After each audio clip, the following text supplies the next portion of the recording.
In 1993, 10-year-old Vivian Brennan disappeared from her family's isolated farmhouse in Millbrook County, Indiana, while her twin sister slept just feet away in the same bedroom. Despite extensive searches, no trace of Vivian was ever found. No footprints in the frost-covered fields, no signs of forced entry, nothing. For 32 years, her family lived with unanswered questions and unbearable silence. But in January 2026, when demolition crews began tearing down the abandoned Brennan farmhouse, they discovered something hidden beneath the floorboards of the twins' bedroom, a discovery that would unravel 3 decades of lies and reveal that the most dangerous secrets are the ones buried closest to home. If you enjoy deep-dive true crime mysteries, subscribe to True Stories Vault for more haunting tales that will keep you up at night. The farmhouse stood like a skeletal monument against the winter sky, its white paint long since peeled away, exposing gray, weathered wood beneath. Natalie Brennan sat in her rental car at the end of the gravel driveway, hands gripping the steering wheel, though the engine had been off for 10 minutes. She hadn't been back to this place in over 20 years, had sworn she never would return. Yet here she was, drawn by a phone call that had shattered the fragile peace she'd built around her fractured life. The call had come 3 days ago from Sheriff Thomas Grayson, the same man who had led the original investigation into Vivian's disappearance back in 1993. His voice had been different on the phone, careful, weighted with something Natalie couldn't quite identify. "Miss Brennan, we need you to come back to Millbrook County. The demolition crew found something in the farmhouse. Something you need to see." She had pressed him for details, but he'd been maddeningly vague. "Not something I can discuss over the phone. But Natalie, after all these years, we might finally have answers about your sister." Now, staring at the house where her childhood had ended on a frigid November night in 1993, Natalie felt the familiar hollow ache where Vivian used to be. People who weren't twins couldn't understand it. The sensation of living with half of yourself missing, the phantom presence that never quite faded. For 32 years, Natalie had carried her sister's absence like a second shadow. She finally opened the car door and stepped out into the January cold. The fields surrounding the farmhouse stretched endlessly in all directions, barren and brown under the overcast sky. This isolation had once felt like freedom when she and Vivian were children, racing through cornfields in summer, building snow forts in winter. Now it felt sinister, oppressive, the perfect place for secrets to be buried and forgotten. Sheriff Grayson's patrol car was parked near the house, along with 2 construction vehicles and what appeared to be a crime scene investigation van. Yellow tape cordoned off the front porch, and Natalie could see figures moving inside through the broken windows. "Natalie." Sheriff Grayson emerged from the house, older now, his hair completely gray, but his eyes still sharp and assessing. He'd been in his 40s when Vivian disappeared, young enough to take the case personally, to promise Natalie's parents that he would find their daughter. That promise had remained unfulfilled for more than 3 decades. "Sheriff," Natalie replied, her voice steadier than she felt. "What did they find?" He didn't answer immediately, just studied her face with an expression that might have been pity. "Maybe you should sit down first." "I've been sitting for the past 4-hour drive. Just tell me." Sheriff Grayson sighed, his breath forming small clouds in the cold air. "The demolition crew was taking up the floorboards in the upstairs bedrooms. Your old room, where you and Vivian slept." He paused, and Natalie felt her heart begin to race. "They found a space beneath the floor, a crawl space that wasn't on any of the original building plans, and inside that space we found personal items, clothing, shoes, a backpack, all belonging to a child." Natalie's vision blurred at the edges. "Vivian's things? We'll need you to identify them. But Natalie, there's something else. Something that changes everything we thought we knew about the night your sister disappeared." Natalie followed Sheriff Grayson up the sagging porch steps, each creak of the wood a memory resurfacing. The front door hung askew on its hinges, and the interior of the farmhouse was even more derelict than she'd imagined. Wallpaper peeled in long strips, revealing water-stained plaster beneath. The hardwood floors were warped and buckled, and the air smelled of mold and decay. "Watch your step," Grayson warned as they made their way to the staircase. "Structure's not sound." Two crime scene technicians were working in what had been the living room, photographing and cataloging items.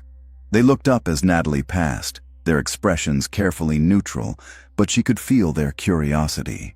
She was the surviving twin, the one who had supposedly slept through her sister's abduction, the child whose testimony had been the cornerstone of the original investigation.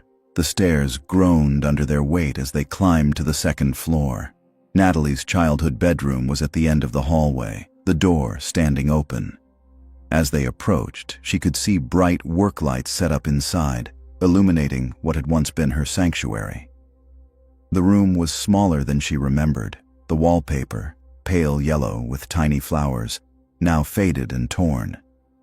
The twin beds where she and Vivian had slept were long gone, removed years ago when her parents finally accepted they would never return to this house. But Natalie could still see exactly where they had been positioned, could still picture Vivian's bed by the window, her own against the opposite wall. A section of the floor had been removed, exposing the framework beneath. One of the technicians, a woman in her 30s with auburn hair pulled back in a ponytail, was kneeling beside the opening, carefully photographing something Natalie couldn't yet see. "Dr. Brennan," Sheriff Grayson said, and Natalie realized he was using her professional title, perhaps as a way to remind her of the person she'd become, the life she'd built away from this place. "This is Rachel Torres, our lead crime scene investigator. Rachel, this is Natalie Brennan." Rachel stood, pulling off her latex gloves. "Dr. Brennan, I'm sorry to meet under these circumstances. I know this must be difficult." Natalie nodded, unable to speak, her eyes fixed on the hole in the floor. "The crawl space is approximately 3 feet deep and runs the length of this room," Rachel explained, her voice professionally gentle. "It was completely sealed, invisible from below or above unless you knew exactly where to look. The only access was through a section of floorboard that had been carefully cut and replaced to blend seamlessly with the surrounding floor." "Someone built a hiding place," Natalie said quietly. "Under our bedroom." "It appears that way, yes." Rachel reached down and carefully lifted a clear evidence bag from beside the opening. Inside was a small purple backpack, faded but still recognizable. Natalie's breath caught in her throat. She knew that backpack. Vivian had gotten it for her 9th birthday, had carried it everywhere in the months before she disappeared. "Is this your sister's?" Rachel asked, though the answer must have been clear from Natalie's reaction. "Yes, she had it the night she vanished. We assumed whoever took her had taken it too." Rachel set the bag down and picked up another. This one contained a small nightgown, pink with white stars. Natalie had owned an identical one. Their grandmother had given them matching nightgowns the Christmas before Vivian disappeared. "She was wearing that," Natalie whispered. "When I went to sleep that night, Vivian was wearing that nightgown." Sheriff Grayson exchanged a look with Rachel. "Natalie, we found something else in the crawl space. Something that suggests Vivian might not have been taken by a stranger." Natalie turned to face him fully. "What do you mean?" He pulled out his phone and showed her a photograph. It took Natalie a moment to understand what she was seeing.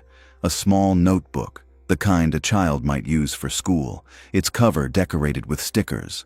The image showed a page of the notebook, and written in a child's careful handwriting were the words, "He said, if I told anyone, he would hurt Natalie.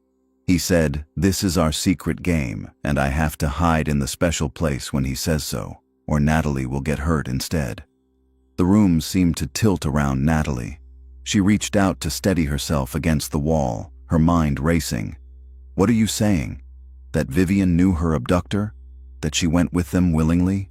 "We're not jumping to conclusions," Sheriff Grayson said carefully. "But these entries in the notebook suggest that your sister had been in that crawl space before the night she disappeared, multiple times over a period of several weeks, based on the dates she recorded." Natalie's thoughts spun back to that fall of 1993, trying to remember if Vivian had seemed different, scared, withdrawn. But the memories were clouded by time and trauma, and all she could clearly recall was the overwhelming normalcy of those final weeks. School, homework, playing in the fields after supper, the comfortable routine of their shared bedroom at night. "Someone was coming into our room," Natalie said slowly, the realization settling over her like ice water. "While we slept. Someone Vivian knew and trusted enough not to scream." "That's one possibility," Rachel said. "But there are others. The person might have threatened her, manipulated her. Children can be coerced into silence very effectively, especially when someone they trust tells them that speaking up will result in harm to a loved one." "I need to read that notebook," Natalie said. "All of it." Sheriff Grayson hesitated. "It's evidence in an active investigation now, but given the circumstances, I think we can arrange for you to review it at the station." "Natalie, there's more. The notebook mentions specific people. We're going to need you to help us identify them." "Who does she mention?" "Family members, people who had access to this house, to your bedroom." He paused. "Your father's name appears several times." The accusation hung in the air between them. Natalie felt her throat constrict, a familiar defensiveness rising up. "My father loved Vivian. He would never have hurt her." "I'm not saying he did, but we have to follow the evidence wherever it leads." Natalie forced herself to breathe, to think like the psychologist she'd trained to become, not the traumatized child she'd once been. "My father died 6 years ago. Cancer. My mother's in a memory care facility in Indianapolis. Early onset Alzheimer's. She doesn't even remember she had 2 daughters anymore." "I know. I'm sorry. But there were other people around back then. Your uncle lived here for a while, didn't he? Gerald Brennan?" The name sent a chill through Natalie. Uncle Gerald. Her father's younger brother, who had stayed at the farmhouse off and on during his frequent periods of unemployment. He'd been there the night Vivian disappeared, had been one of the first people questioned by police. "Where is Gerald now?" Natalie asked. "Still in Millbrook County. Lives about 15 miles from here, in a trailer park outside of town. We'll be bringing him in for questioning." Sheriff Grayson studied her carefully. "Is there anything you remember about him that seemed off? Anything that made you uncomfortable as a child?" Natalie searched her memories, but Gerald had been mostly a peripheral presence in her childhood, a quiet man who worked odd jobs and spent his evenings watching television in the spare room. She and Vivian had been a little afraid of him, she remembered now, but that had seemed natural. He rarely smiled, rarely spoke to them directly. "He was strange," Natalie admitted, "kept to himself, but I never saw him do anything inappropriate." "Did he ever come into your bedroom?" The question made Natalie's skin crawl. "Not that I remember, but I was 10 years old. There's so much I don't remember clearly." Rachel spoke up. "Dr. Brennan, would you be willing to undergo hypnotherapy? Sometimes childhood memories can be recovered through—" "I know what hypnotherapy is," Natalie interrupted, more sharply than she intended. "I'm a clinical psychologist, and no, I'm not interested in manufacturing memories based on suggestion." "It's just an option," Rachel said mildly. Sheriff Grayson checked his watch. "It's getting late, and we have a lot of work to do here. Why don't we continue this conversation at the station tomorrow morning? You can review Vivian's notebook, and we'll go over everything we know so far." Natalie nodded, grateful for the reprieve. She took one last look at the hole in the floor, at the space where her sister had hidden in terror, and felt a wave of guilt so powerful it nearly brought her to her knees. "I was right there," she whispered, "sleeping 6 feet away from her. How did I not know?" Sheriff Grayson's expression softened. "You were a child, Natalie. Whatever happened here, it wasn't your fault." But as Natalie descended the stairs and walked out into the fading daylight, she couldn't shake the feeling that she had failed Vivian in some fundamental way. For 32 years, she had believed her sister had been stolen in the night by a stranger, a random act of violence that could have happened to anyone. Now she was faced with a far more terrible possibility, that the person who had taken Vivian had been someone close, someone who had walked the halls of their home, who had known exactly when and how to strike, and that Natalie had been sleeping mere feet away while her twin sister had been suffering in silence, too terrified to cry out for help. The Millbrook Motor Lodge hadn't changed much since Natalie's childhood. Still the same faded brick exterior and flickering neon sign advertising color TV and AR conditioning, as if these were luxuries rather than basic necessities. She checked into a room on the second floor, dropped her overnight bag on the sagging bed, and stood at the window, looking out over the small town where she'd spent the first 10 years of her life. Millbrook had always been small, population hovering around 3,000, a main street with a handful of businesses, a courthouse, 2 churches, and miles of farmland stretching in every direction. It was the kind of place where everyone knew everyone, where secrets should have been impossible to keep. Yet someone had kept the most terrible secret of all for 3 decades. Natalie's phone buzzed, a text from her partner, Marcus, back in Chicago. "How are you holding up? Call me when you can." She appreciated his concern, but didn't have the emotional energy to explain everything over the phone. She texted back, "Long day. We'll call tomorrow. Love you." Setting her phone aside, Natalie pulled out her laptop and opened the file she'd brought with her, a digital copy of the original police investigation into Vivian's disappearance.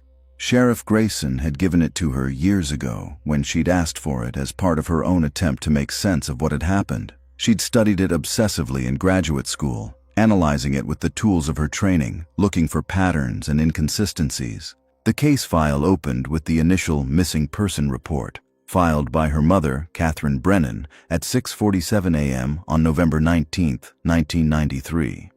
Natalie read through the familiar details. Catherine had gone to wake the twins for school and found only Natalie in the bedroom, sleeping peacefully. Vivian's bed was empty, the covers pulled back as if she had gotten up normally.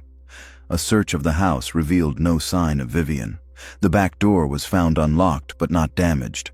No footprints in the frost outside, no signs of struggle. The investigating officers had initially suspected a runaway situation, but that theory had quickly been dismissed. Vivian's coat and shoes were still in her closet, and the temperature that night had dropped to 28 degrees. No child would venture outside in a nightgown in that cold, unless forced. Natalie scrolled to her own statement, given the afternoon of the disappearance. Reading it now, she could hear her 10-year-old voice in the stilted, formal language. "I went to sleep at 9 p.m. after Mom said goodnight. Vivian was in her bed reading a book. I didn't hear anything during the night. When I woke up, Vivian was gone." The police had questioned her gently but thoroughly. Had she heard footsteps, voices, the sound of a door opening or closing? Had Vivian seemed scared or upset before bed? Had anyone been acting strangely around them recently? To all of these questions, 10-year-old Natalie had answered no. She had slept soundly that night, exhausted from a school field trip to a pumpkin patch. She remembered nothing, heard nothing, knew nothing. But now, armed with the knowledge of the crawl space and Vivian's notebook, Natalie wondered if she had missed something crucial. Had there been sounds she'd dismissed as normal house noises? Had Vivian tried to wake her and failed? Or had Vivian deliberately stayed quiet, trying to protect her twin sister from whatever horror she was facing?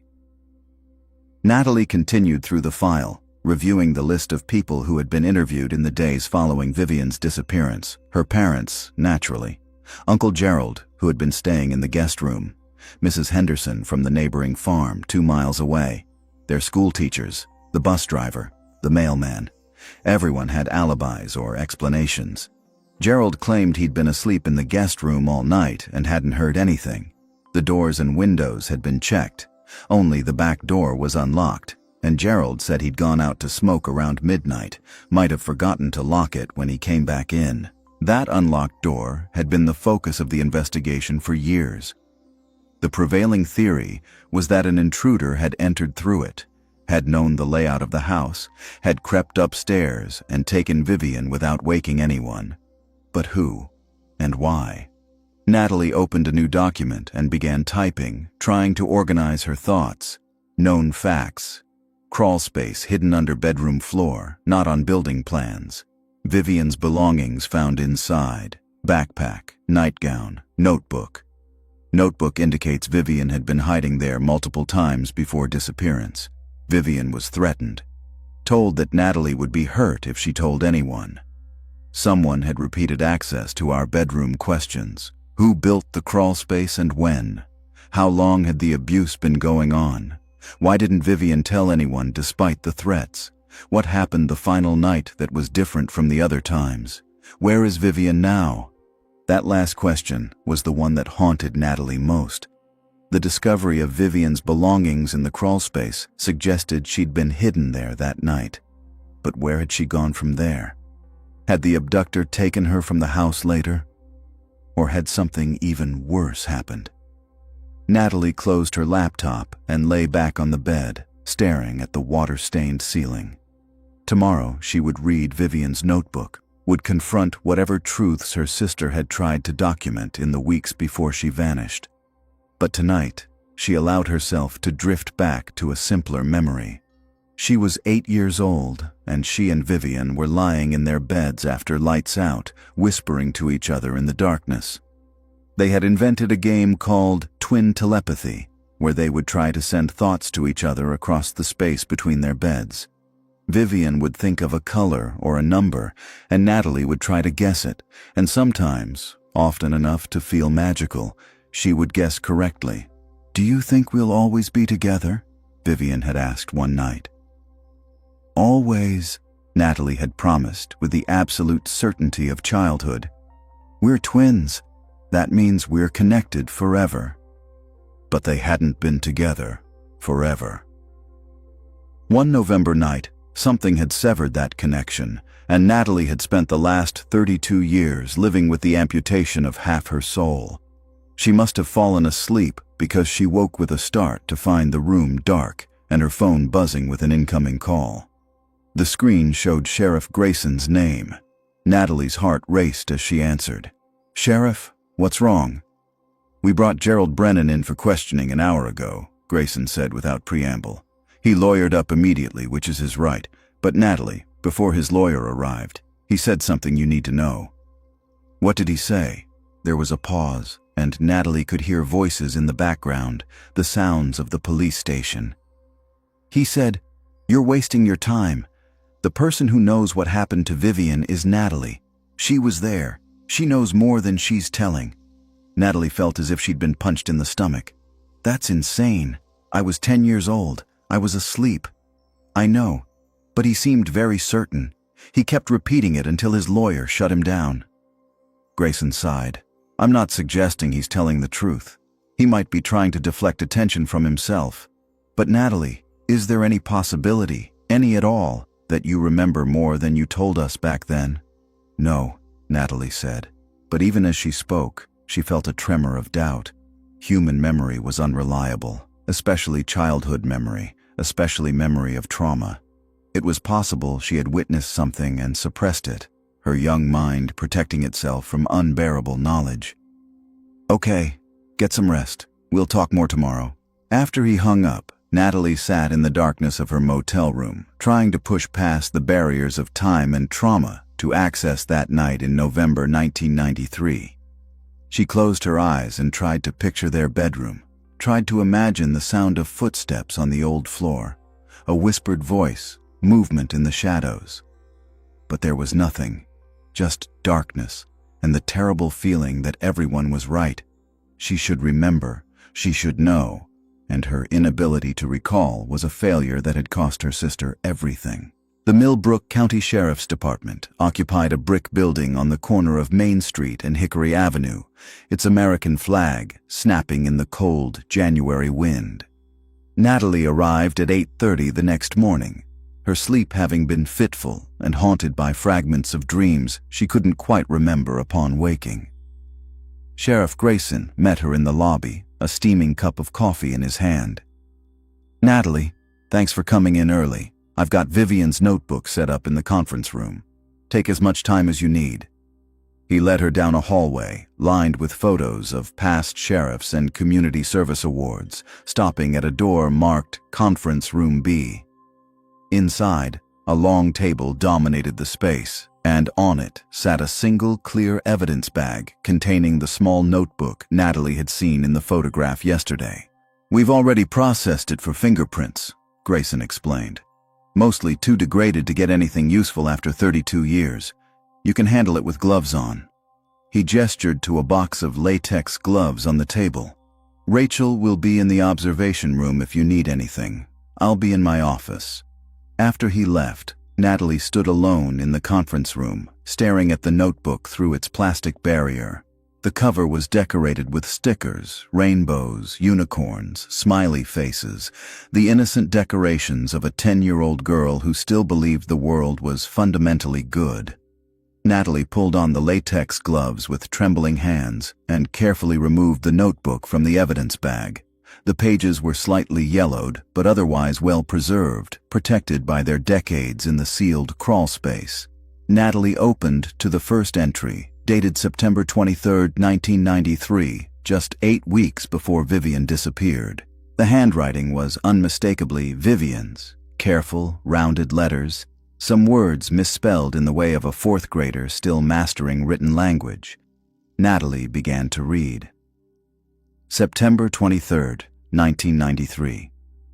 "He came into our room again last night. He said, 'I have to play the quiet game, and if I'm really quiet, I get to sleep in the special place where I'm safe.' He says Natalie doesn't know about the special place because she sleeps too hard. He says this is our secret, and I can never tell anyone, especially not Natalie, because then bad men would come and hurt her. I don't want Natalie to get hurt." I asked him why the bad men want to hurt us, and he said because we're special girls and bad men like to hurt special girls. He said he's protecting us, but only if I play the quiet game right.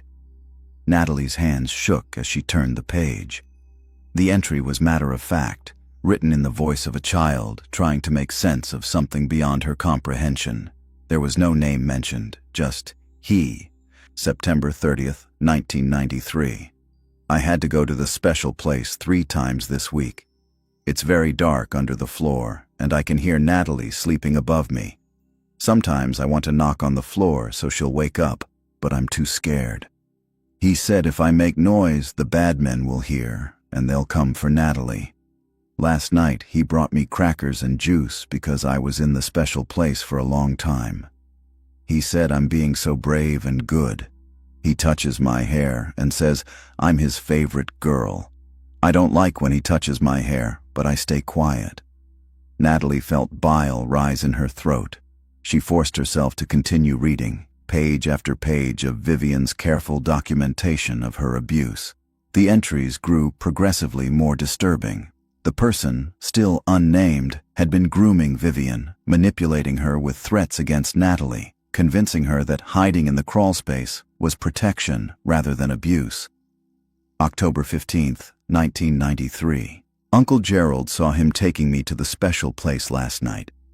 I thought Uncle Gerald would tell Mom and Dad, but he didn't. He just went back to his room. The next day, Uncle Gerald gave me a candy bar and said I should be a good girl and do what I'm told. I'm scared of Uncle Gerald now, too. What if he's one of the bad men? But he didn't hurt Natalie, so maybe he's okay." Natalie's breath caught. So Gerald had known something was happening. He'd witnessed it and done nothing, even encouraged Vivian's silence. She marked the page and continued reading, her horror mounting with each entry. October 28th, 1993. "He said soon I might have to go away for a little while to the special place that's even safer than under the floor. He said it's far away where the bad men can definitely never find me. I asked if Natalie could come too, and he got mad. He said Natalie doesn't need the special place because she's not in danger like I am. He said I'm the one the bad men want. I'm scared to go to the special place. I asked if Mom and Dad would know where I am, and he said they can't know because they might accidentally tell the bad men. Everything has to be secret to keep everyone safe. The progression was clear now. Vivian's abuser had been preparing her for an abduction, grooming her to go willingly, to believe she was protecting her family by disappearing. Natalie felt tears streaming down her face as she read the final entries. November 10th, 1993. I told him I don't want to play the quiet game anymore. I told him I think he's lying about the bad men. He got really scary. His face changed and his voice got mean. He said if I tell anyone or if I stop playing the game, he won't be able to protect Natalie anymore, and it will be all my fault when the bad men take her. He said they'll do terrible things to her and I'll have to live knowing I could have stopped it. Then he was nice again and said he was sorry for scaring me. He brought me cookies and said, "I'm such a good, brave girl. I'm so confused. I want to tell Mom, but I'm scared he's telling the truth about Natalie." November 15th, 1993. Only 3 more days until I go to the special place. He showed me a picture of it. It looks like a little house in the woods. He said I'll be safe there and I can come home when the bad men give up looking for me. He said it might be a long time, maybe even years, but I have to be patient. I'm scared. I don't want to leave Natalie. We've never been apart, even for one night. I tried to ask him if I could just tell Natalie goodbye, and he said absolutely not because Natalie would try to stop me, and then the bad men would get her for sure. I wrote her a letter, but I'm going to hide it in my special box under my bed. Maybe someday she'll find it. Natalie's heart was racing. A letter. Vivian had written her a letter. She immediately stood and called for Sheriff Grayson, who appeared in the doorway within moments. "What is it?" "Vivian wrote me a letter. She says she hid it in a box under her bed." "Did you find anything like that in the house?" Grayson's expression shifted. "We found a small metal box in the crawlspace with the other items. We haven't opened it yet. Rachel wanted to process it carefully for any biological evidence. Come on." He led Natalie to the evidence room, where Rachel Torres was cataloging items on a metal shelf. "Rachel, the metal box from the crawlspace. We need to open it now." Rachel retrieved the box, a small tin decorated with flowers, the kind a child might use to store treasures. She carefully set it on the examination table and photographed it from multiple angles before opening the latch. Inside were several folded pieces of notebook paper, a dried flower, and a photograph of Natalie and Vivian at their 9th birthday party.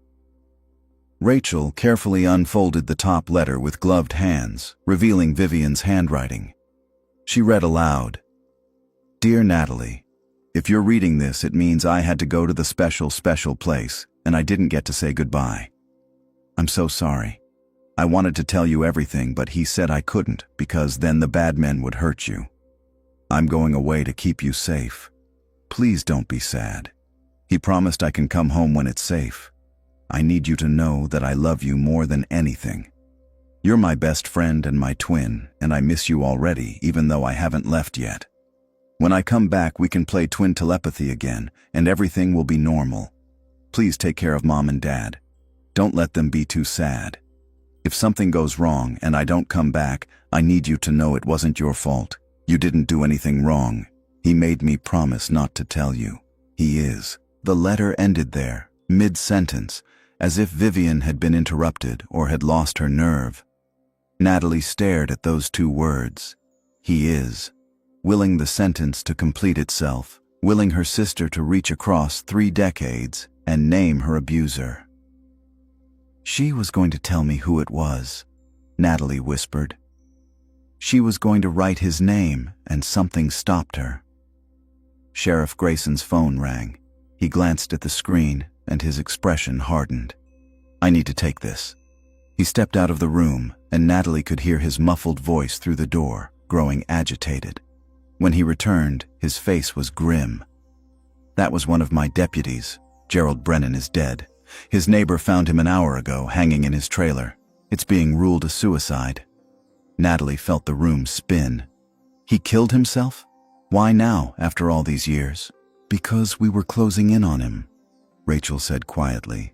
because he knew what we'd found in that crawl space, and he knew it was only a matter of time before we connected him to Vivian's disappearance. But Natalie shook her head, staring down at Vivian's unfinished letter. No, Gerald was involved, but he wasn't the primary abuser. Vivian distinguished between him and Uncle Gerald in her notebook. There were two of them, and one is still out there. Sheriff Grayson met her eyes, understanding dawning. Your father. No, Natalie said automatically, but even as she denied it, she felt doubt creeping in. Her father, Thomas Brennan, had been a respected member of the community, a deacon at their church, a man everyone trusted. But abusers often hid behind respectability. And who else would have had such unrestricted access to their bedroom, such complete trust from a 10-year-old girl? We need to exhume his body, Rachel said. If he had physical contact with Vivian the way the notebook suggests, there might be DNA evidence on her belongings, even after all this time. Natalie wanted to argue, wanted to defend the father she'd loved and mourned, but the evidence was mounting. The timeline fit, the access fit, and Gerald's suicide suggested he'd been protecting someone whose secret had died with him. Do what you need to do, Natalie said, her voice hollow. I want the truth, whatever it is.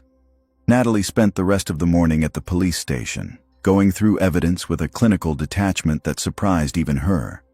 Perhaps this was her training kicking in, the years of professional distance she'd cultivated as a psychologist, allowing her to observe trauma without being consumed by it. Or perhaps she was simply numb, her mind unable to fully process the possibility that her father had been a monster. Rachel had spread out photographs of the items found in the crawl space across the conference room table. In addition to Vivian's backpack and nightgown, there were several other objects. A child's hairbrush with strands of blonde hair still tangled in the bristles, a pair of small socks, a worn stuffed rabbit that Natalie remembered Vivian sleeping with every night. We're running DNA analysis on everything, Rachel explained. Hair, fabric fibers, anything that might give us genetic material from whoever handled these items. With modern technology, we can detect touch DNA even from objects that old, especially since they were sealed away from contamination. How long will the analysis take? Natalie asked. Rush job. We're looking at maybe a week for preliminary results. Full analysis could take longer. Sheriff Grayson entered the room with a file folder. I've been going through your father's financial records from 1993. There are some irregularities that might be significant. He opened the folder and showed Natalie a series of bank statements. Thomas Brennan had a separate savings account that your mother apparently didn't know about.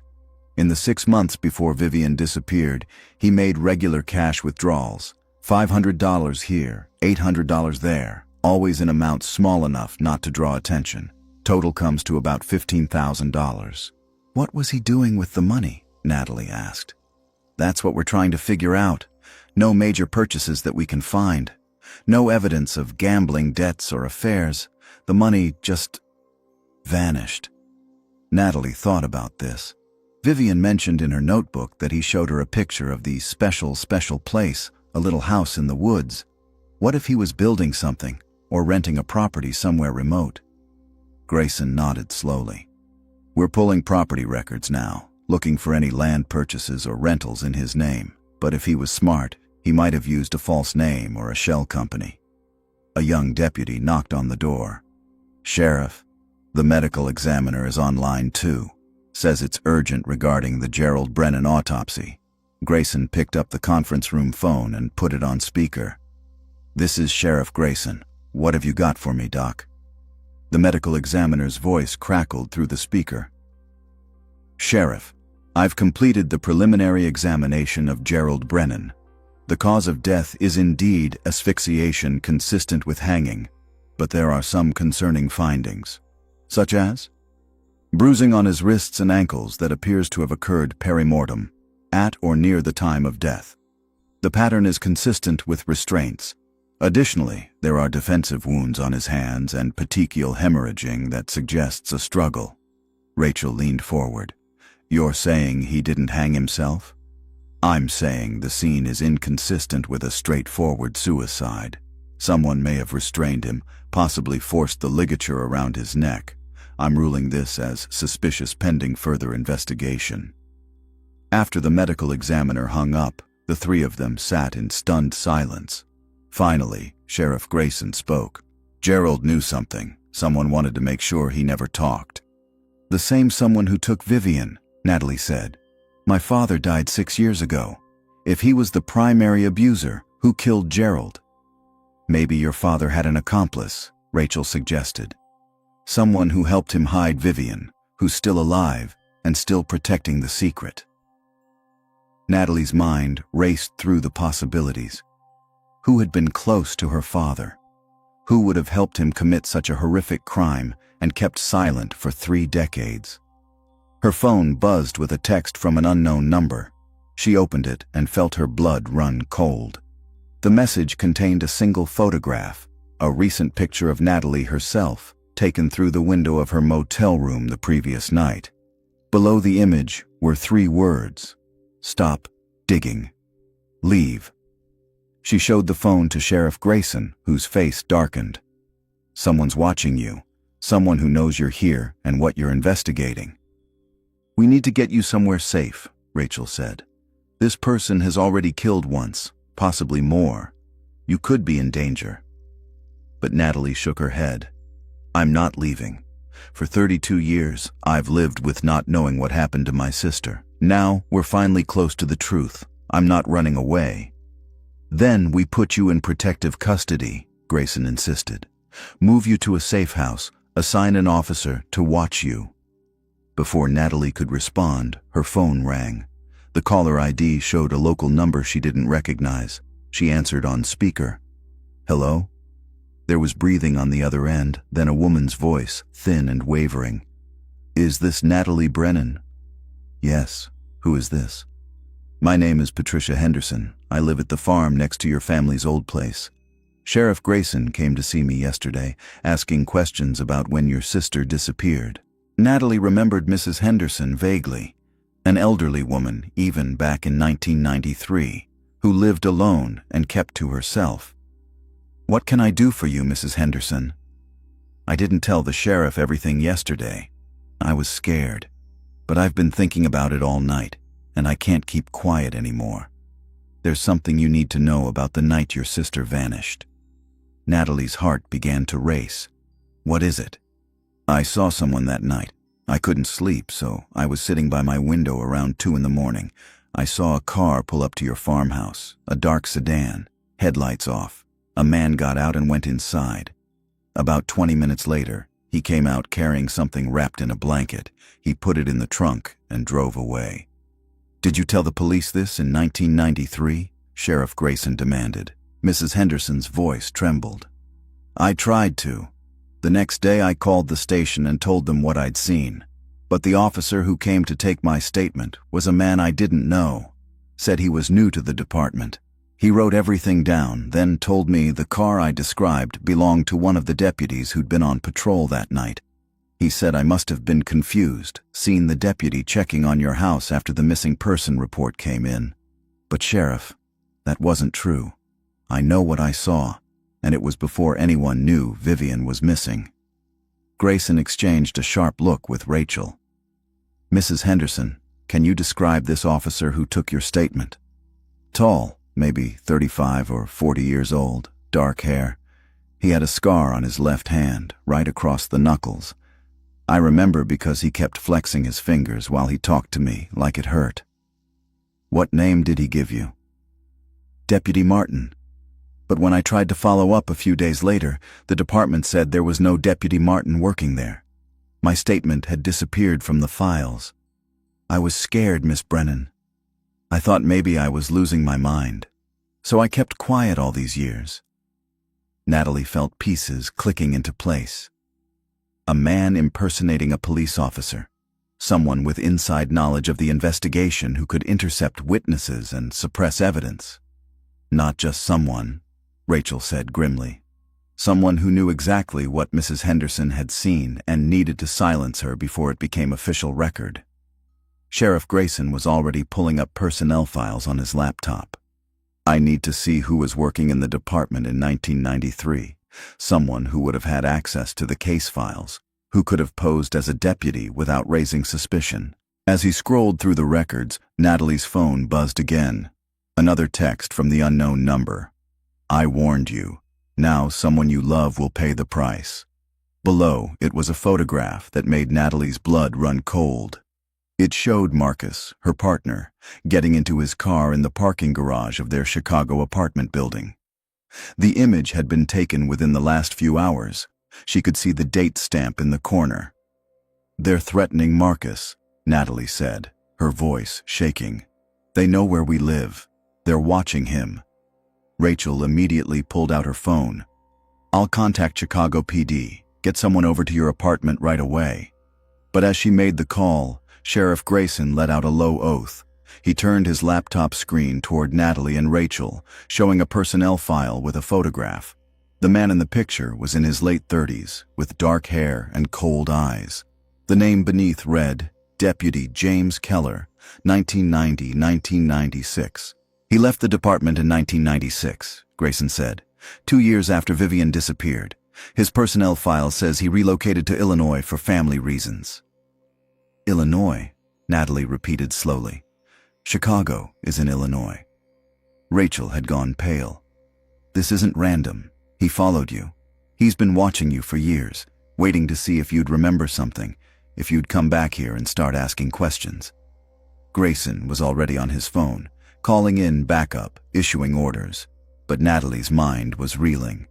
For 3 decades, the man who had taken her sister had been living in the same city as her, possibly watching her from a distance, ensuring she never got too close to the truth.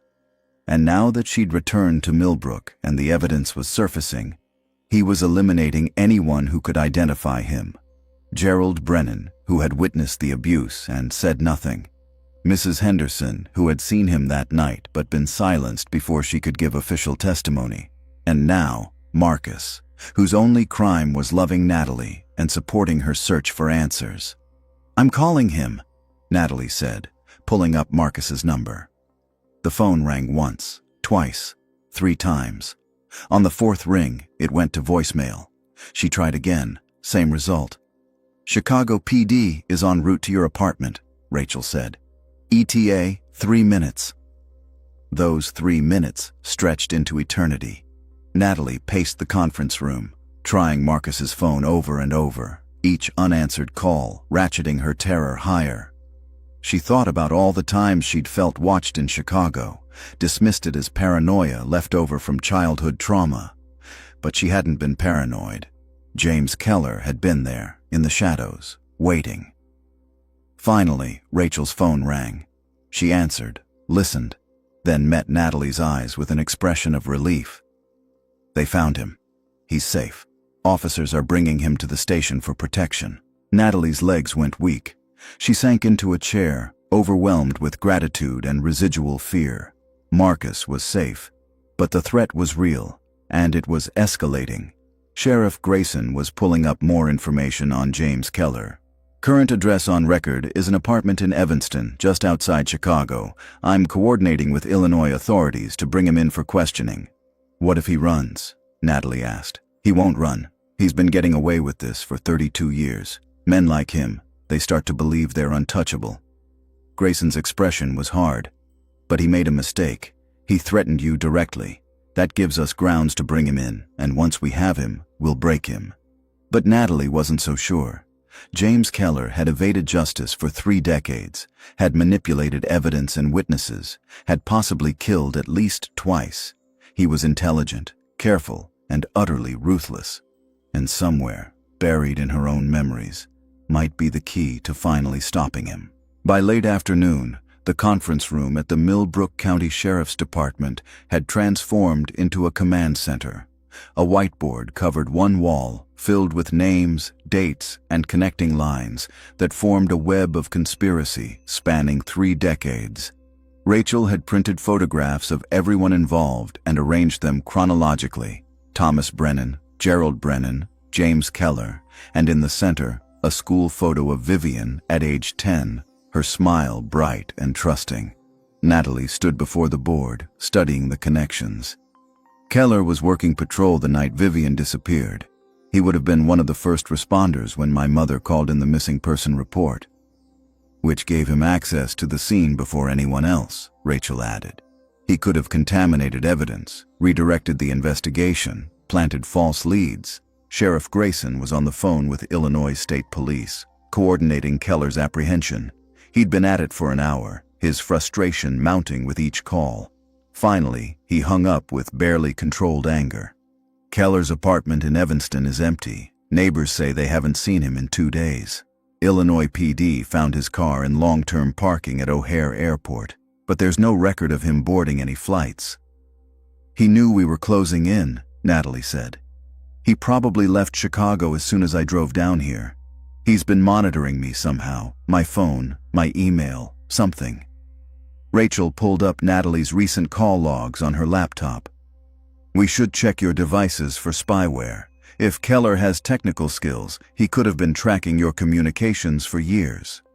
While Rachel began running diagnostic scans, Sheriff Grayson turned to Natalie with a grave expression. I need to ask you something, and I want you to really think before you answer. Is there any place around here that was significant to you and Vivian as children? Somewhere remote, somewhere your father might have known about? Natalie closed her eyes, reaching back through the decades. The farmhouse, obviously, the elementary school in town, the library where their mother had taken them every Saturday, the creek that ran through their property where they'd caught tadpoles in summer. And then another memory surfaced, one she hadn't thought about in years. The old Pritchard place, she said slowly. About 5 miles from our farm, deep in the woods. It was an abandoned hunting cabin that had belonged to some family that moved away in the 70s. My father used to take us there sometimes for picnics. He said he'd played there as a boy, knew the owners before they left. Grayson was already pulling up property records. The Pritchard family. Let me see what I can find. While he searched, Natalie let the memory expand. She could see the cabin now in her mind's eye. Small, just one room really, with a stone fireplace and windows covered with yellowed newspapers. There had been an old pump outside for water and wooden steps leading down to a root cellar where they'd found empty glass jars and forgotten preserves. The cellar, Natalie said suddenly. There was a root cellar underneath. My father said it was dangerous, told us never to go down there alone. Rachel looked up from her laptop. A root cellar would be the perfect place to hide someone. Dark, soundproof, temperature-controlled. Grayson spun his monitor around. Property records show the Pritchard cabin and surrounding 15 acres were sold in 1992, 1 year before Vivian disappeared. The buyer was a company called Millbrook Holdings, LLC. Who owns Millbrook Holdings? Natalie asked, though dread was already pooling in her stomach. Grayson clicked through several more screens. The LLC was dissolved in 2000, but the original incorporation papers list 2 partners, Thomas Brennan and James Keller. The room fell silent. Natalie felt the final pieces of the puzzle clicking into place with sickening clarity. Her father and Keller had been partners. They'd purchased the property together a year before Vivian disappeared, created the perfect hiding place, and then executed their plan with methodical precision. The special place, Natalie whispered. That's where he took her. That's where Vivian has been all along. Sheriff Grayson was already grabbing his radio, calling for backup units, alerting the tactical team. We're going to that cabin now. Rachel, get the crime scene unit ready to roll. Natalie. I'm coming with you, Natalie said, her voice leaving no room for argument. This could be dangerous. If Keller knows we're onto him, he might be there, waiting. My sister has been alone in the dark for 32 years because I slept through the night she needed me most. I'm not letting her be alone anymore. 20 minutes later, a convoy of police vehicles wound through the back roads of Millbrook County toward the old Pritchard property. Natalie rode with Sheriff Grayson, her hands clenched in her lap, her mind racing with possibilities both hopeful and horrifying. What if Vivian was still alive? What if she'd been kept in that cellar all these years, imprisoned, waiting for rescue that never came. The notebook had mentioned the special place where she would be safe for maybe even years. Had Keller and her father intended to keep Vivian indefinitely? Or had something gone wrong? The convoy turned onto a narrow dirt road, barely visible through the overgrown brush. Trees pressed in on both sides, their bare branches scraping against the vehicles like skeletal fingers. The road hadn't been maintained in decades, rutted and washed out in places, forcing them to slow to a crawl. Finally, they reached a small clearing. The cabin stood in the center, more dilapidated than Natalie remembered. The roof had partially collapsed and the windows were broken. Vines had overtaken the walls, giving the structure an organic, almost alive appearance. The tactical team deployed first, weapons drawn, moving in practiced formation toward the cabin. Natalie watched from behind the safety of a patrol car, her heart hammering against her ribs. Minutes ticked by with agonizing slowness as officers cleared the main structure. "Building is clear," the team leader's voice crackled over the radio. "No occupants, but there's definitely recent activity here. Fresh tire tracks around back, debris that's been moved." Sheriff Grayson gave Natalie a nod, and they approached the cabin together. Inside, the single room was empty except for an old metal bed frame and a table covered in what appeared to be surveillance equipment, monitors, recording devices, hard drives. "He's been using this place as a base of operations," Rachel said, carefully photographing the equipment.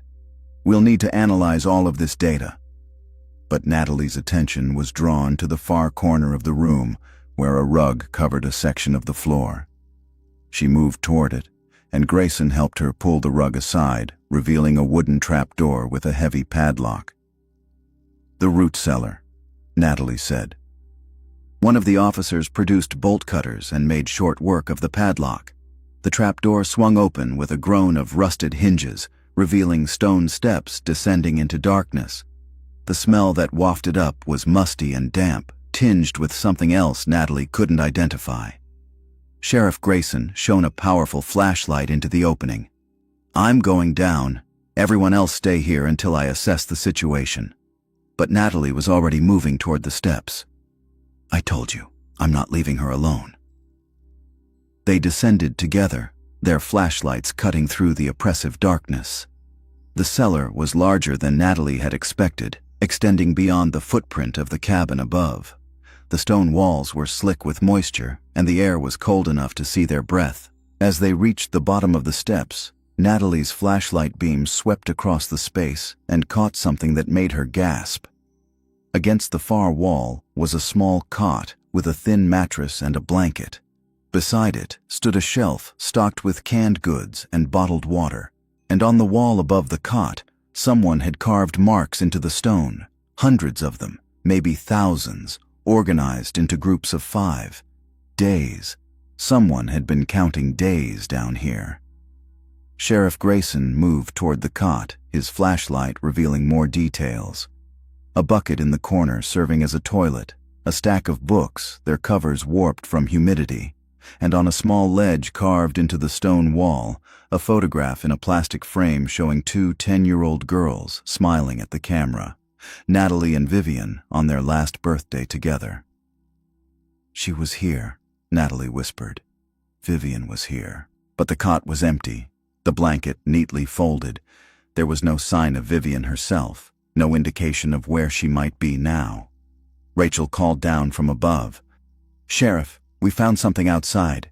You need to see this." They climbed back up to find Rachel standing near a cleared area behind the cabin. The ground had been recently disturbed, the earth darker and looser than the surrounding soil. Natalie's blood ran cold. "No," she said. "No, we're too late." "We don't know that," Grayson said, but his voice lacked conviction. He called for the forensics team to bring ground-penetrating radar and excavation tools. As the sun began to set, casting long shadows across the clearing, the team set up lights and began the careful process of excavating the disturbed earth. Natalie stood at a distance, Rachel beside her, both women silent as they watched the investigators work. An hour passed. Then 2. The hole grew deeper, and then one of the techs called out, "I've got something." Everyone froze. The tech carefully brushed away more soil, revealing fabric, a piece of cloth, blue and white, partially decomposed. Natalie recognized it immediately. The nightgown. The one Vivian had been wearing the night she disappeared. The one that should have been in the evidence bag at the police station. But this wasn't the nightgown from the crawl space. This was being worn by whoever lay in this grave. The excavation continued with painstaking slowness. More fabric emerged, then what appeared to be bone, a rib cage, delicate and small, a child's remains. Natalie felt her knees buckle. Rachel caught her, held her upright, as the full horror of the discovery became clear. They had found Vivian. After 32 years, they had finally found her. But not alive, not waiting to be rescued. Dead and buried behind the cabin where she'd been held prisoner, her body hidden in the earth while Natalie had spent 3 decades searching, hoping, believing her sister might still be out there somewhere. The medical examiner would need to confirm the identity, but Natalie knew with absolute certainty whose remains lay in that shallow grave. She could feel it in the place where Vivian used to be, the twin connection that had never fully severed despite the years and distance.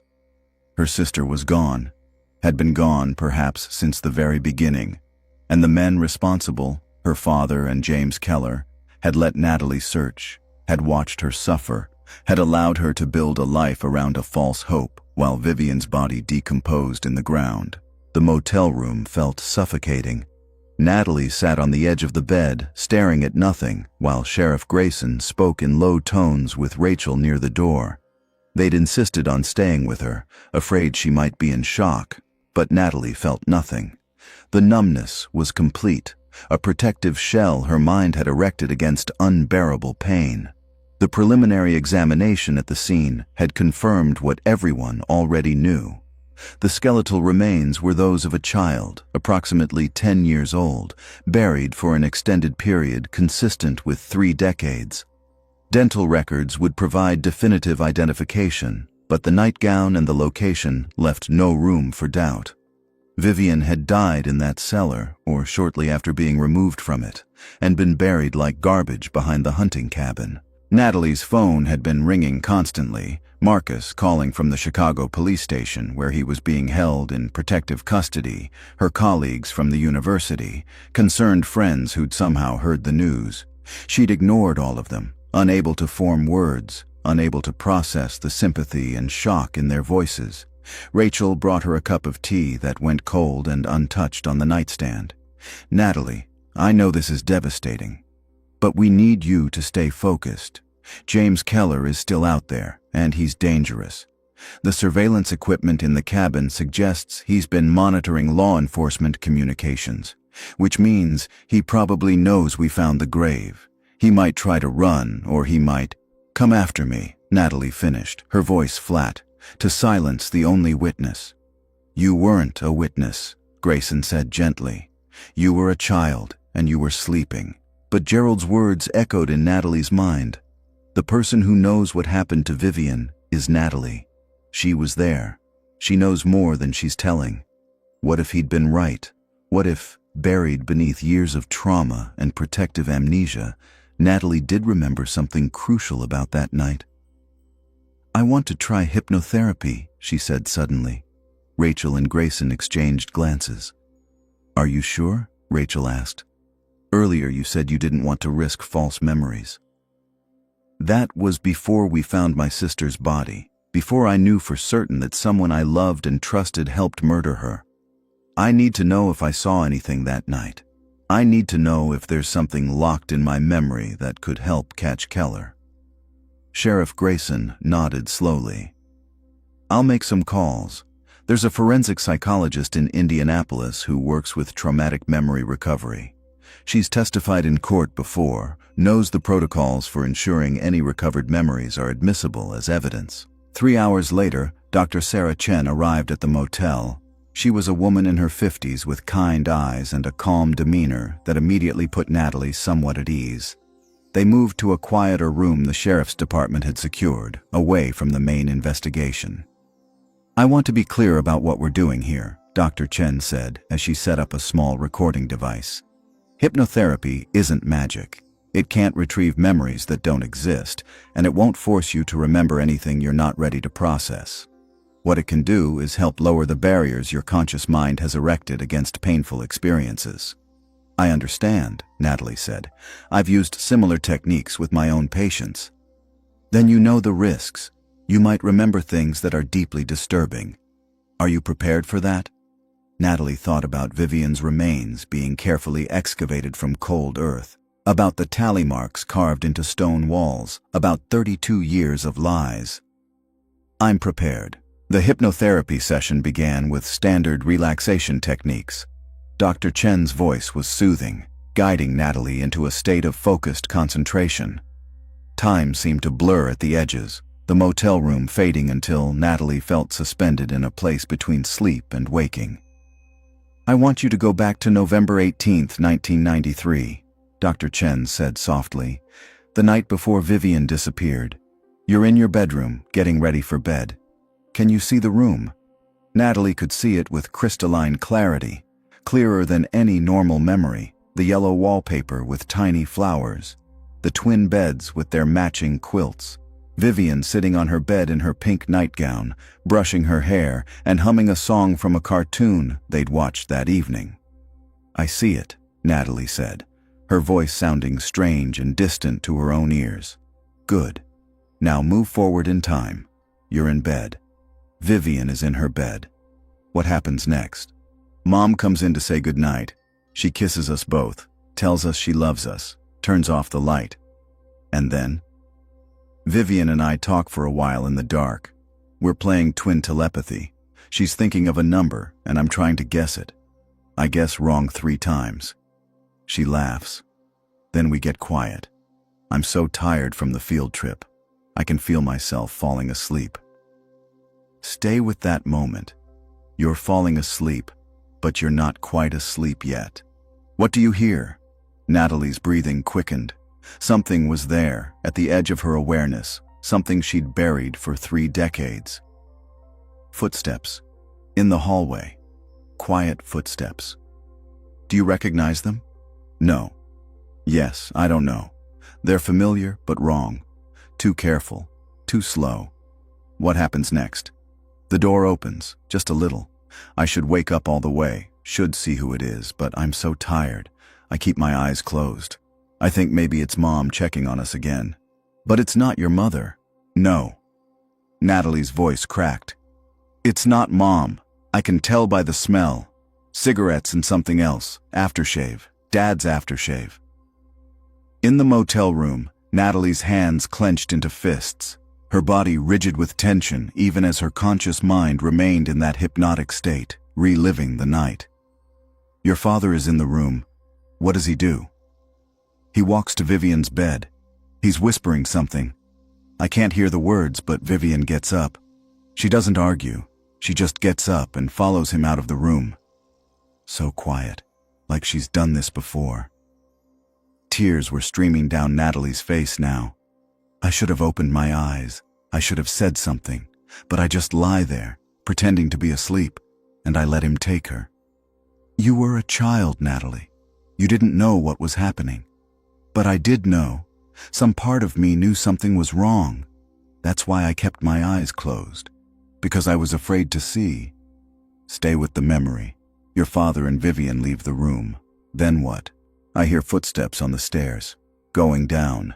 I lie there for a long time, waiting for them to come back. But they don't. The house is quiet. So quiet. And then I hear a car engine outside. A car door closing, the engine getting quieter as it drives away. Do you get up to look?" "No." I pull the covers over my head and I make myself go back to sleep. Because if I'm asleep, then nothing bad is happening. If I'm asleep, then Vivian is safe in her bed, and Dad is in his room, and everything is normal. Dr. Chen's voice remained steady. "And in the morning?" "Mom wakes me up. She's calling for Vivian, but Vivian isn't there. Mom is starting to panic. She asks me where Vivian is, and I say, I don't know. And I don't, not really, because I told myself it was a dream, that I imagined the footsteps and the door opening and Dad taking Vivian away. I made myself believe it wasn't real. But it was real. It was real. Natalie's voice broke into a sob. It was real, and I knew, and I said nothing. I let them think a stranger broke in. I let them search the fields and the woods and question neighbors. I let everyone believe my father was a grieving parent when he was the one who took her. I knew, and I said nothing, and now she's dead. Dr. Chen gave a signal, and Sheriff Grayson stopped the recording. Slowly, carefully, she brought Natalie back to full consciousness. When Natalie opened her eyes, she found herself curled into a ball on the couch, her face wet with tears, her body shaking. Rachel immediately wrapped a blanket around her shoulders. You're okay. You're safe. It's over. But it wasn't over. Natalie had just remembered the truth she'd spent 32 years suppressing. She had witnessed her father taking Vivian that night. She had heard the car leaving, and she had chosen to pretend it was a dream rather than face the unbearable reality that her own father was a monster. I'm sorry, she gasped between sobs. I'm so sorry, Vivian. I should have saved you. Sheriff Grayson knelt beside the couch. Natalie, listen to me. You were 10 years old. You couldn't have known what your father was planning. You couldn't have stopped him. But I could have told the truth the next morning. I could have said I saw him take her. And then what? He would have denied it, explained it away somehow. And you would have been traumatized even more deeply, forced to accuse your own father of a crime you didn't fully understand. Your mind protected you the only way it could, by hiding the memory until you were strong enough to face it. Dr. Chen added gently, what you've just experienced is called traumatic dissociation. It's a survival mechanism. Your child brain literally couldn't process what was happening, so it filed the memory away where you couldn't access it. There's no shame in that. It's how the human mind protects itself from unbearable truths. But Natalie felt only shame. For 3 decades, she had been the victim, the surviving twin, the woman who had lost her sister to unknown forces. Now she knew she'd been a witness, and her silence, even if unintentional, even if driven by trauma, had allowed the investigation to go down wrong paths, had given her father and Keller years to cover their tracks. Sheriff Grayson's phone rang. He stepped away to answer it, his expression growing increasingly dark as he listened. When he hung up, he turned to the group with grim news. That was Illinois State Police. They found James Keller's car abandoned at a rest stop outside of Champaign. There was blood in the trunk, a lot of it. They're running DNA now, but based on the volume, someone is badly injured or dead. Whose blood? Rachel asked. They don't know yet. But here's the thing. Security cameras at the rest stop show Keller arriving alone but leaving with another person. A woman with blonde hair, mid-20s, wearing a blue jacket. Natalie felt ice flood her veins. Vivian had blonde hair, and she would be 42 now, not mid-20s. Unless, Rachel said slowly, she wasn't the only one. Unless there were others. The implications hung heavy in the air. If Keller and Thomas Brennan had abducted and imprisoned Vivian, what was to stop them from doing it again? How many other children might have disappeared over the years, taken to that cellar or others like it? And if Keller had someone with him now, someone young enough to be another victim, then he wasn't finished. He was still hunting, still claiming prey. They needed to find him before he killed again. The next 12 hours passed in a blur of coordinated law enforcement activity. The FBI had been brought in given the possibility of multiple victims across state lines, and the Millbrook County Sheriff's Department had become the nerve center of a multi-state manhunt. Natalie remained at the station, unable to sleep, surviving on coffee and adrenaline, while teams of agents analyzed the surveillance equipment from the cabin and traced Keller's movements. What they discovered was worse than anyone had imagined. The hard drives from the cabin contained decades of footage, grainy videos from the 90s gradually improving in quality as technology advanced. The FBI's digital forensics team worked through the night cataloging the contents, and by dawn they had identified at least 7 different girls who had been held in that cellar over the years. Vivian was the first, her terrified face appearing in footage dated November 1993. She looked even smaller on camera than Natalie remembered, her eyes wide with confusion as someone, the angle made it impossible to see who, led her down the stone steps into the darkness. But there were others. A girl with dark hair who appeared in videos from 1998, another blonde in 2003, a redhead in 2007. The pattern was clear. Every few years, Keller and Thomas Brennan had taken another child, kept them for varying lengths of time, and then, "We're checking missing persons reports for all the years the footage spans," FBI agent Diana Morrison told Natalie as they reviewed the findings. Morrison was a specialist in crimes against children, her expression professionally neutral, but her eyes betraying deep anger. "We've already matched 3 of the girls to cold cases. Amber Reeves disappeared from Fort Wayne in 1998. Jessica Tambling vanished from her backyard in Bloomington in 2003. Chloe Brenner, no relation to your family, taken from a playground in Gary in 2007.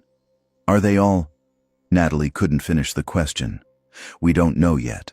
The videos show them alive in the cellar, but we don't have footage of what happened afterward. Ground-penetrating radar is being deployed across the property to search for additional grave sites." Natalie felt physically sick. The cabin property was large, 15 acres of dense woods. If there were more bodies buried there, it could take days or weeks to find them all. Sheriff Grayson appeared in the doorway, his face haggard from lack of sleep. "Natalie, we just got a hit on Keller's credit card. He used it at a gas station outside of Lafayette, Indiana, 45 minutes ago. State police are responding now, but we're setting up a command post closer to the action. I want you to come with us. If we apprehend him, you might be able to help identify the woman he's traveling with." The drive to Lafayette took just over an hour, Natalie riding in an FBI vehicle with Agent Morrison. They barely spoke during the journey, both women lost in their own thoughts. Natalie kept seeing Vivian's face in those videos, kept imagining her sister's final days or weeks in that cold cellar, waiting for rescue that never came. The gas station where Keller had used his credit card was on the outskirts of Lafayette, a run-down convenience store with 2 pumps and bars on the windows. By the time they arrived, local police had already secured the scene and were reviewing security footage. The station manager, a nervous man in his 60s, had been interviewed and was waiting to speak with federal agents. Agent Morrison took the lead, showing him photographs of James Keller and asking if he'd seen anyone matching that description. "Yeah, he was here about an hour ago," the manager confirmed. "Bought gas, some snacks, couple bottles of water. Paid cash, but his card didn't work right at the pump, so he had to come inside. That's when I saw the girl." "Describe her," Morrison said. "Blonde, maybe 23, 24. Thin, real thin, like she hadn't been eating right. She stayed in the car, a dark sedan, looked like a rental. But I could see her through the window. She looked scared, you know. Kept glancing around like she wanted to run." "Did she try to communicate with you?" "She mouthed something. I couldn't tell what, but she looked desperate. I almost called the cops right then, but the guy came back before I could decide what to do. He got in the car and they left, heading west on Route 52. Agent Morrison immediately relayed this information to the tactical teams positioning themselves along that route. Roadblocks were being set up, helicopters deployed, K-9 units mobilized. The net was tightening. Natalie stood outside the gas station, watching the organized chaos of the manhunt, when her phone rang. The number was blocked, but something made her answer. "Hello? Natalie Brennan." The voice was male, calm, familiar from somewhere in her buried childhood memories. James Keller. Natalie's hand shook as she signaled frantically to Agent Morrison. "What do you want?" "I want you to understand something. Your father and I, we weren't monsters. We were providing shelter to girls who needed protection, girls who were lost, abandoned, neglected by their families. You kidnapped them. You imprisoned them. We saved them, Keller insisted, his voice taking on an edge of fanaticism. The world is full of people who would hurt children, abuse them, destroy their innocence. We kept them safe from all that. We gave them a place where they could be pure and protected.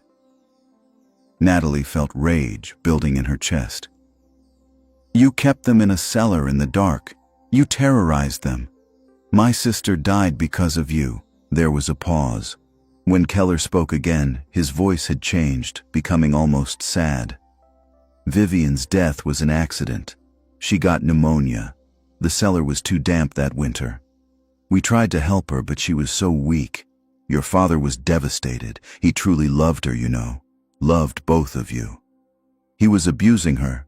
He was protecting her from a cruel world, just as I'm protecting Sarah now. Sarah? Is that the woman with you? Sarah is special, like Vivian was, like all of them were, and I won't let you take her from me the way you took the others. They're searching for us, aren't they? Setting roadblocks, sending helicopters. But they won't find us.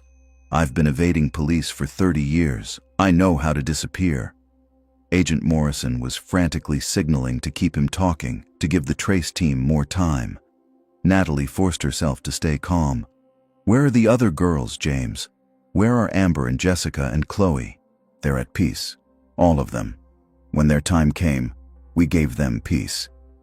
You killed them. We released them from suffering. This world is too dark, too painful for pure souls. We let them go before the world could corrupt them. The religious undertone in his voice sent chills down Natalie's spine. Keller had constructed an elaborate delusion to justify his crimes, convinced himself he was a savior rather than a predator. What about my father? Natalie asked. Did he believe all this too? Thomas understood the mission. He was weak sometimes, felt guilt he shouldn't have felt. But he knew we were doing important work. When he got sick, when the cancer took him, he made me promise to continue, to keep finding the lost ones and giving them sanctuary. He's dead, James. The mission is over. Let Sarah go. Turn yourself in. Keller laughed, a cold sound devoid of real humor. You still don't understand. The mission never ends. There will always be children who need saving, who need protection from people like you. People like me. People who want to expose them to the world's cruelty. People who would rather see them suffer in plain sight than safe in the darkness. You failed Vivian, Natalie. You knew I was taking her that night and you did nothing. You could have saved her, and you chose not to. That makes you complicit in everything that happened after. The accusation hit like a physical blow, echoing Natalie's own guilt. I was 10 years old. Old enough to know, old enough to speak, but you stayed silent, and because of that silence, Vivian spent her final weeks in that cellar, crying for a sister who abandoned her. Agent Morrison was mouthing words, showing Natalie a note. Keep him talking. We've got his location. Where did you bury the others? Natalie asked, trying to keep her voice steady. Their families deserve to know. They deserve to bring their daughters home. They're already home. The earth is mother to us all. They're at peace in the soil, becoming part of something larger than themselves. James, please. I have to go now, Natalie. The helicopters are getting close. But I want you to remember something. You and I, we're not so different. We both failed the girls we were supposed to protect. We both carry that guilt. The only difference is I tried to make amends by saving others. What have you done except run away from your responsibility? The line went dead. Agent Morrison was already on her radio, coordinating with the tactical teams. We've got him. GPS puts him on County Road 850, about 15 miles northwest of here. All units converge on that location. They ran for the vehicles, the convoy racing through rural Indiana with sirens wailing. Natalie's mind reeled from the conversation, from Keller's twisted justification of his crimes, from his assertion that she bore responsibility for Vivian's death. Part of her wanted to reject it entirely, to recognize it as the manipulation of a sociopath. But another part, the part that had suppressed her memories for 32 years, whispered that he was right. She had known something was wrong that night. She had heard her father take Vivian, and she had chosen the comfort of denial over the terror of truth. The convoy reached County Road 850 to find Keller's rental car pulled over on the shoulder, driver's door hanging open, the interior empty. Tactical teams swept the surrounding area, open farmland on one side, a thin strip of woods on the other, while K-9 units tried to pick up a scent. "He can't have gotten far on foot," Sheriff Grayson said, "especially not with someone he's holding against their will." But 20 minutes of searching yielded nothing. Keller and the woman he called Sarah had vanished into the landscape as if they'd never been there. Then, one of the K-9 officers called out from the tree line, "I've got something." They found Sarah propped against a tree, her wrists bound with zip ties, a gag in her mouth. She was conscious but clearly in shock, her eyes unfocused and her skin pale. Paramedics rushed to her side while Agent Morrison carefully removed the gag. "Sarah? Can you hear me? You're safe now. Where did he go?" The young woman's voice was barely a whisper. "The farm. He said he was going to the farm where it all started, where the first one is buried." Natalie felt ice flood her veins. "The Brennan farmhouse. He's going back to where Vivian was taken." They were already running for the vehicles when Sarah called out, her voice stronger now, urgent with terror. "He said he's going to finish what your father started. He said if he can't save any more girls, then he'll make sure no one can find the ones he already saved. He's going to burn it all down." The Brennan farmhouse stood silhouetted against the late afternoon sky, exactly as Natalie had left it 2 days ago, a decaying monument to secrets and suffering. But now, as the convoy of law enforcement vehicles approached down the gravel driveway, Natalie could see smoke beginning to curl from the windows of the second floor. Keller was already inside, already setting the fires that would destroy whatever evidence remained in that cursed building. "Tactical team, deploy," Agent Morrison commanded. "Fire department is en route. ETA 6 minutes. We need to secure the suspect and get out before the structure becomes unstable." Natalie started to exit the vehicle, but Morrison put a hand on her arm. "You stay here. This is an active tactical situation. He's destroying evidence. My sister's room, the crawl space, everything that could tell us what really happened, it's all going to burn. We have photographs, measurements, samples. The important evidence is already secured." But Natalie shook her head. "You don't understand. Vivian's letter, the one she started to write to me, she was going to name her abuser. He is, and then nothing. What if there's something else up there? Another letter, another note that survived. What if she left more clues?"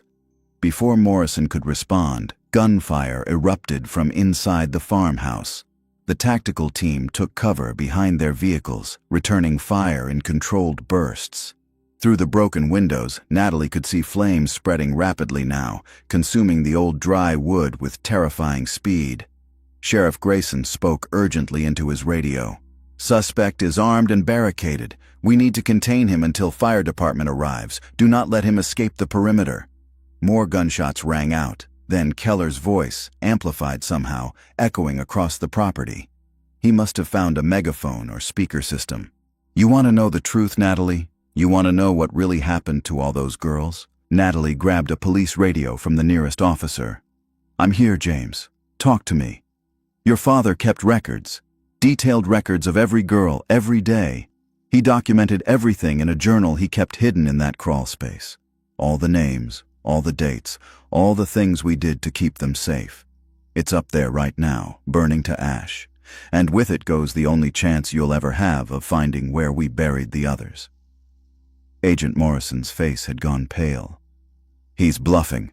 We searched that crawl space thoroughly." But Natalie remembered the crawl space was larger than just the section under their bedroom. What if it extended further, into the walls, into spaces the investigators hadn't fully explored?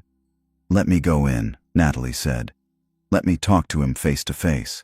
I can buy time for the fire department to arrive." "Absolutely not," Morrison said. "He's armed and unstable. He'll kill you." "He's had multiple chances to kill me and hasn't. He wants something from me. Absolution, understanding, I don't know what. But I can use that. I can keep him talking." Sheriff Grayson looked torn, but finally nodded. "Wire her up, give her a vest, and the moment things go sideways, we pull her out." 5 minutes later, Natalie approached the farmhouse wearing a bulletproof vest and a concealed microphone, her hands raised to show she was unarmed. The smoke was thicker now, pouring from multiple windows. The heat was intense, even from 20 feet away. "James," she called out, "I'm coming in. Don't shoot." "Just you," Keller's voice responded. "Anyone else tries to enter, I'll detonate the accelerants I've placed throughout the house. We'll all burn together." Natalie climbed the sagging porch steps, her heart hammering. The front door stood open, smoke billowing out in choking clouds. She pulled her shirt up over her nose and mouth and stepped inside. The interior was an inferno in slow motion. Flames crawled across the walls, consuming decades of wallpaper and paint. The heat was overwhelming, making it hard to breathe, hard to think. Through the smoke, she could see a figure on the stairs, James Keller, older now than in his personnel photo, his face weathered and hard, a handgun held loosely at his side. "You came," he said, almost surprised. "I thought you'd let it all burn, let the secrets die here." "Where's the journal?" Natalie asked, coughing through the smoke. "Where did my father hide it?" "Behind the false panel in the crawl space. We built a second hiding space, smaller, where we kept our most precious records. Your investigators never found it because they never looked." He gestured toward the stairs. "It's still there. You could save it if you're fast enough. Or you could save me instead. Choose."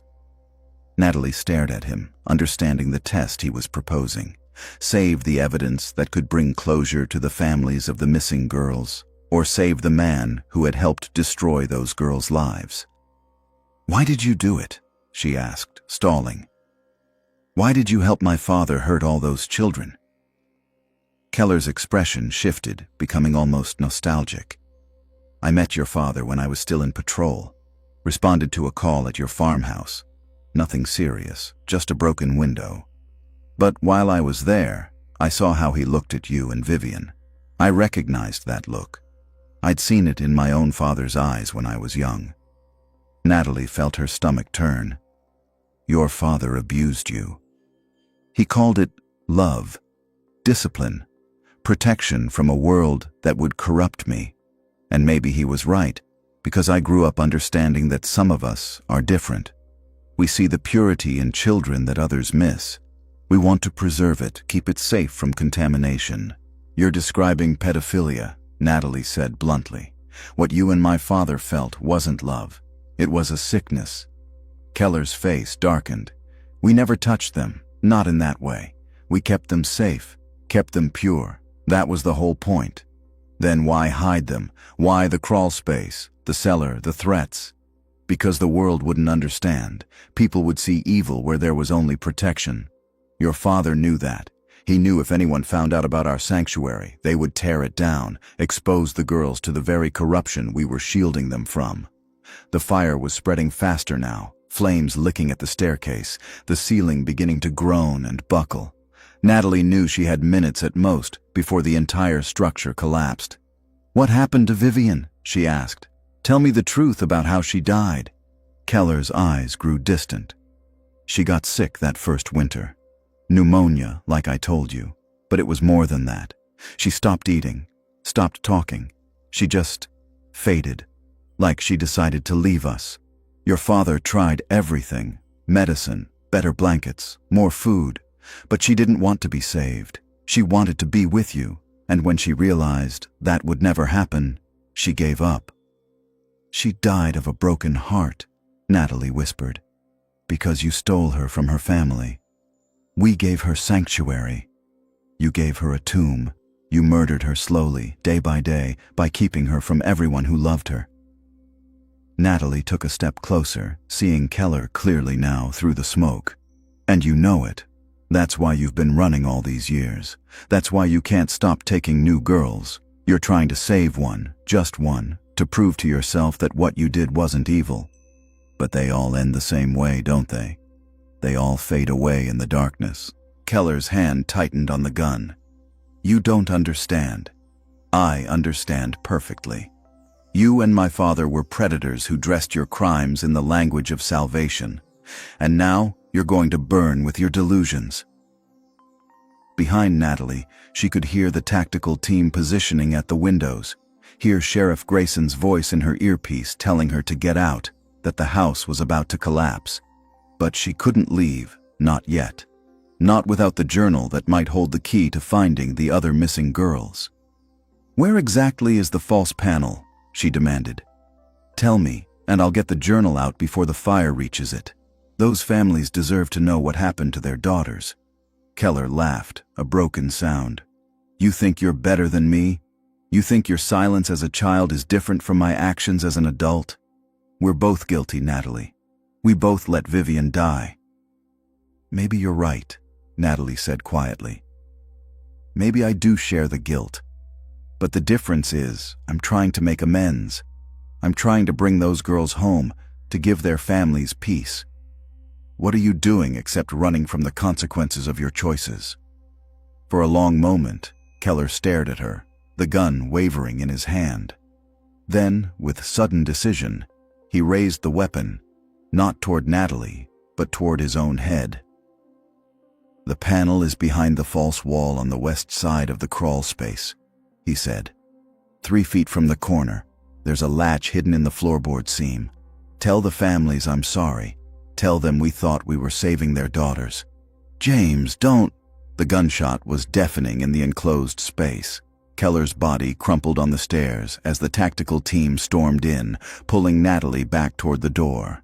She fought against them, screaming about the journal, about the hidden panel, but they were already dragging her out of the burning building. She hit the cold January air, gasping, her lungs burning from smoke inhalation. Paramedics swarmed around her, putting an oxygen mask over her face, checking her for injuries. Through the chaos, she watched the farmhouse burn, flames now shooting through the roof, the structure groaning its final death throes. The journal, she tried to say through the oxygen mask. The crawl space. Sheriff Grayson knelt beside her. We can't send anyone back in. The building is about to collapse. I'm sorry, Natalie, but whatever was in there is gone now. As if to punctuate his words, a thunderous crash echoed across the property as the second floor gave way, collapsing into the first in an explosion of sparks and flame. The farmhouse where Natalie had lived the first 10 years of her life, where her sister had been taken and her childhood had ended, where decades of secrets had been buried.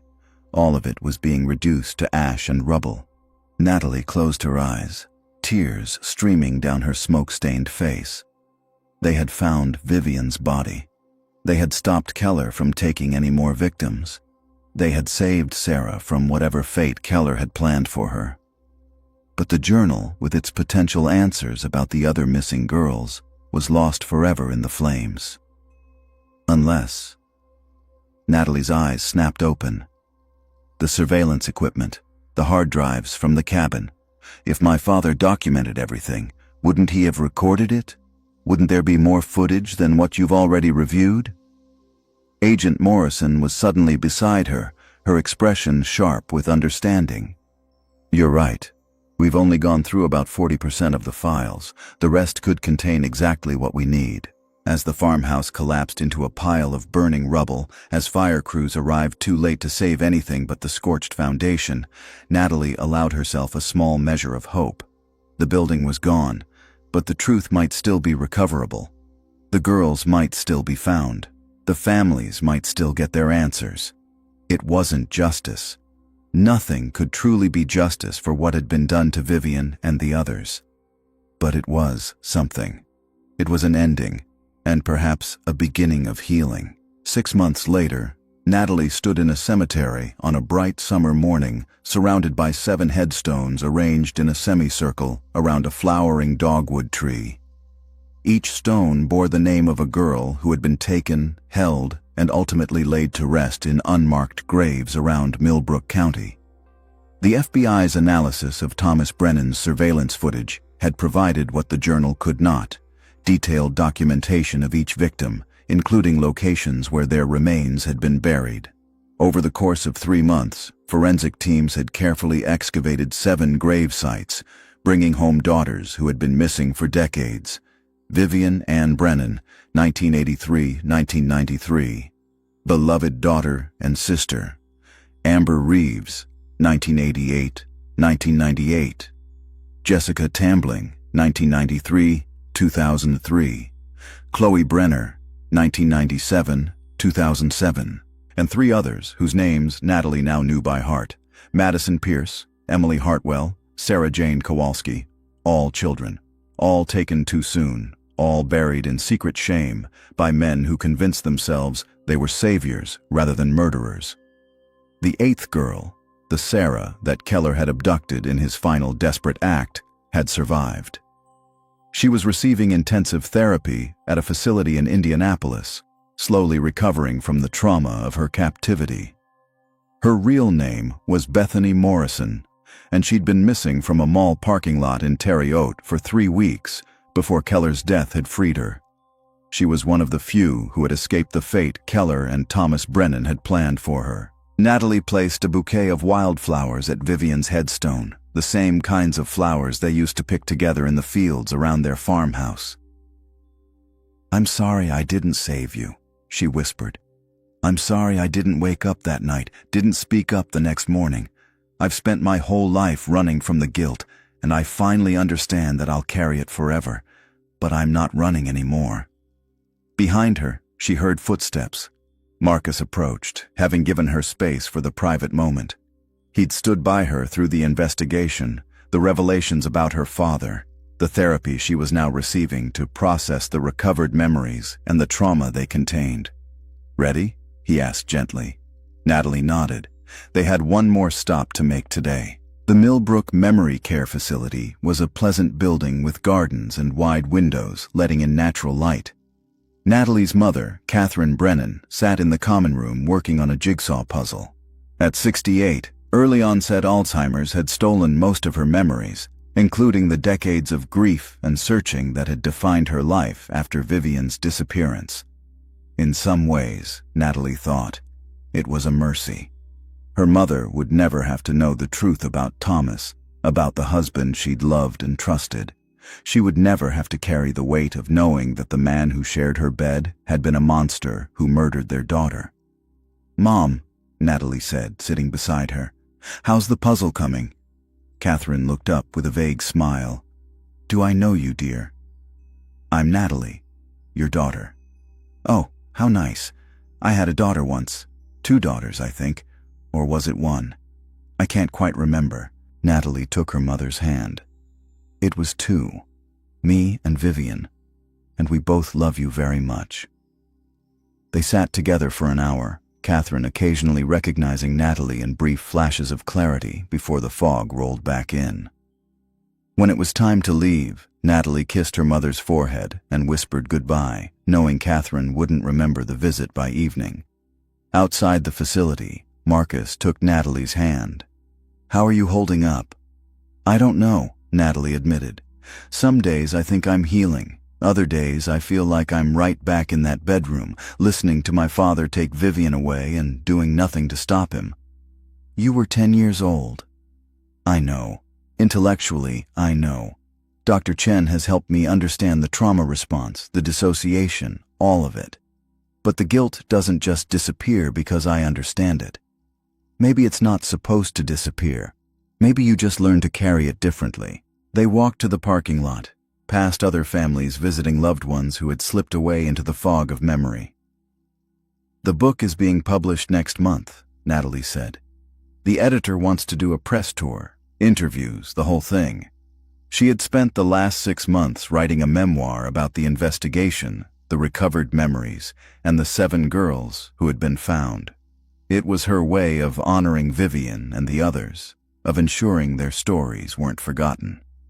"Are you sure you're ready for that kind of public scrutiny?" Marcus asked. "No, but I'm doing it anyway." Those girls deserve to have their stories told. Their families deserve to have people know what happened, how two men's delusions and sickness destroyed so many lives. As they drove back toward Chicago, Natalie's phone buzzed with a text from Agent Morrison. The message included a link to a news article. Father of missing girl comes forward after reading about Brennan case. Natalie opened the link and read about a man in Ohio who had contacted the FBI after seeing coverage of the Millbrook investigation. His daughter had vanished in 1995 from a rest stop, and he'd always suspected she'd been taken by someone she knew, someone who had gained her trust. He wanted the FBI to review his case, to see if there might be a connection to other predators operating with similar methods. "It's happening," Natalie said quietly. "Other families are coming forward. Other cold cases are being reopened." Marcus glanced at her. "Is that a good thing?" "I don't know.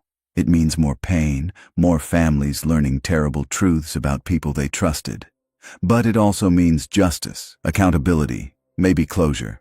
I think it's necessary, even if it's not good." They drove in silence for a while, the Illinois landscape rolling past the windows. Natalie thought about Vivian, about the twin telepathy games they'd played, about the promise she'd made that they would always be together. She'd broken that promise through childhood innocence and trauma-induced blindness. But in the end, she'd brought Vivian home. She'd given her sister a proper burial, a headstone, a place where people could come and remember her. It wasn't redemption. It wasn't forgiveness. But it was something. As they crossed into Chicago's suburbs, Natalie's phone rang. Sheriff Grayson's name appeared on the screen. "Natalie, I wanted to let you know. We've finished processing the last of the evidence from the farmhouse site, the metal box you asked about, the one Vivian hid under her bed. We found it in the rubble, miraculously intact." Natalie's heart skipped. What was in it? "More letters. Letters Vivian wrote to you over the week she was in that cellar. The fire damaged some of them, but most are readable. I'm having them sent to you via courier. They should arrive tomorrow." After the call ended, Natalie sat in stunned silence. More letters from Vivian, words from beyond the grave, from the darkness of that cellar, from the sister she'd lost 32 years ago. She didn't know if she had the strength to read them, to hear Vivian's voice calling out from the past. But she would read them anyway, because Vivian deserved to be heard, deserved to have someone bear witness to her suffering, her courage, her final days. That night, back in their Chicago apartment, Natalie stood at the window looking out over the city lights. Somewhere out there, other families were living with the absence of missing children, searching for answers that might never come.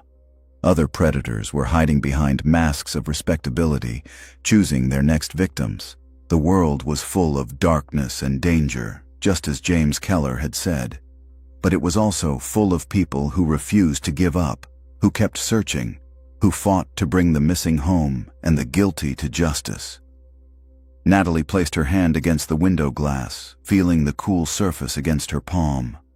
"I found you, Vivian," she whispered to the night. "I finally found you, and I promise. I'll make sure the world knows what happened to you. I'll make sure you're never forgotten." In the reflection of the window, she thought she saw a flicker of movement, a shadow that might have been a 10-year-old girl with blonde hair and a bright smile. But when Natalie turned, the apartment was empty except for Marcus sleeping in the bedroom and the quiet hum of the city beyond the walls. She was alone, as she'd been for 32 years. But somehow, the loneliness felt different now. Less like abandonment and more like companionship with a ghost who had waited patiently to be found, to be brought home, to finally rest. Natalie returned to her desk and opened her laptop. Tomorrow, Vivian's final letters would arrive. Tomorrow, she would read her sister's last words and carry them forward into whatever came next. But tonight, she would simply remember. 2 10-year-old girls playing twin telepathy in the darkness, believing they would always be together, believing in a world where promises were kept and monsters didn't hide in plain sight. It had been a beautiful dream while it lasted.